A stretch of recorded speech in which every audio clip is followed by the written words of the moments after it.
Supreme court کا 2003 SCMR 981 کا، اس میں بھی اسی طرح کا کیس تھا، اور اس میں بھی یہی تھا کہ ایک بیوی تھی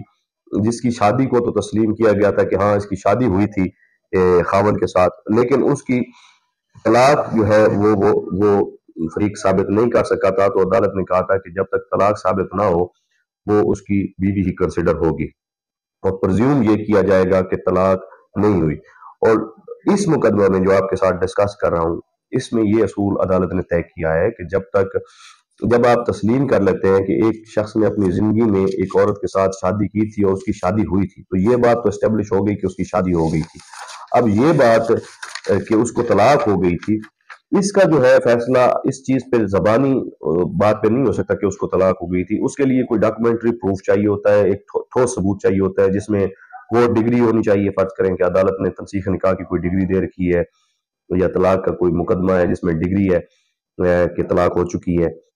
یا اس کے علاوہ جو یونین کونسل کا مؤثر سرٹیفکیٹ ہوتا ہے، یا جسے افیکٹو سرٹیفکیٹ بھی کہتے ہیں، افیکٹونیس سرٹیفکیٹ کہتے ہیں یونین کونسل کا، وہ ثبوت کے طور پر ہونا چاہیے، یا کسی دیگر طریقہ سے دستاویزی شہادت سے یہ بات ثابت ہونی چاہیے کہ اس کو طلاق ہو گئی تھی۔ اگر وہ نہیں ثابت کر سکتے تو عدالت نے یہ کہا کہ اس چیز کو ثابت کرنے کے لیے کسی چیز کی ثبوت کی ضرورت نہیں ہے کہ وہ شادی چلتی رہی تھی مرتے دم تک یا ختم ہو گئی تھی۔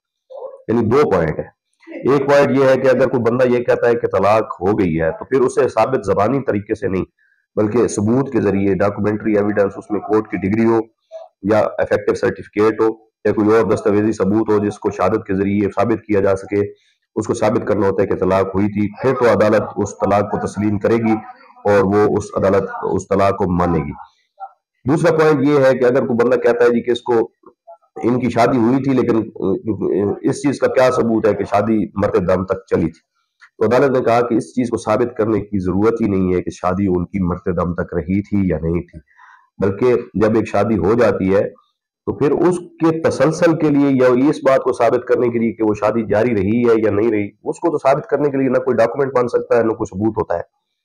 40 سال کسی کی اگر شادی میاں بیوی کی رہی ہے تو اس کی اولاد بھی اگر نہیں ہوتی تو اس کو ثابت کرنے کے لیے کون سا دستاویز تیار ہو سکتی ہے؟ تو جو چیز مین ہوتی ہے وہ یہ ہوتی ہے کہ طلاق اگر ہوئی ہے تو طلاق کا دستاویزی ثبوت یا اس کی کورٹ آرڈر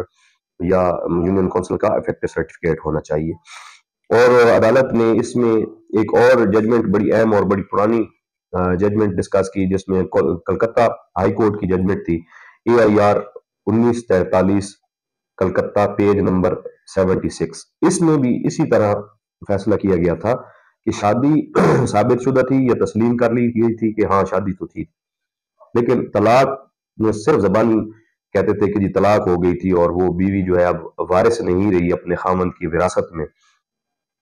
تو عدالت نے یہ کہا، کلکتہ ہائی کورٹ نے، کہ اس کا فیصلہ جو ہے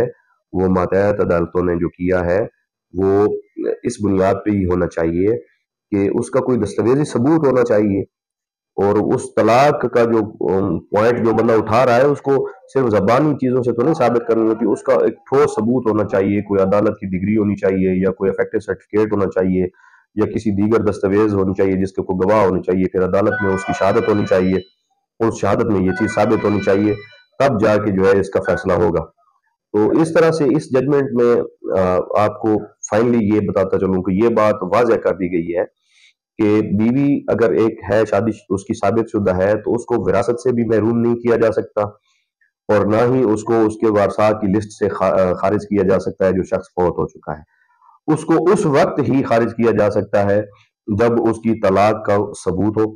اور طلاق بھی وہ جو کورٹ کے ذریعے ہوئی ہو یا اس کا طلاق نامہ ہو یا اس کا یونین کونسل کا سرٹیفکیٹ ہو۔ صرف زبانی یہ چیز کہہ دینے سے کہ اس نے اپنی زندگی میں اپنی بیوی کو طلاق دی تھی تو وہ عورت جو ہے وہ وراثت سے محروم نہیں ہو سکتی، اور اس کو اس خاوند سے کی وراثت سے پورا حق ملے گا۔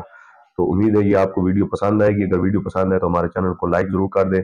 اور آخر میں ایک اور وضاحت کہ ایک کافی لمبا ڈیلے آیا ہے ہماری ویڈیو اپلوڈ کرنے میں، اس کی کافی ساری وجوہات تھی، کچھ وجوہات پولیٹیکل تھیں، ہم الیکشن میں بزی ہونے کی وجہ سے اپنے چینل کو ٹائم نہیں دے سکے، تو انشاءاللہ یہ تسلسل اب پھر سے شروع ہو چکا ہے، اور انشاءاللہ وقتاً فوقتاً ہم اپنی ویڈیوز آپ تک پہنچانے کی کوشش کرتے رہیں گے۔ شکریہ۔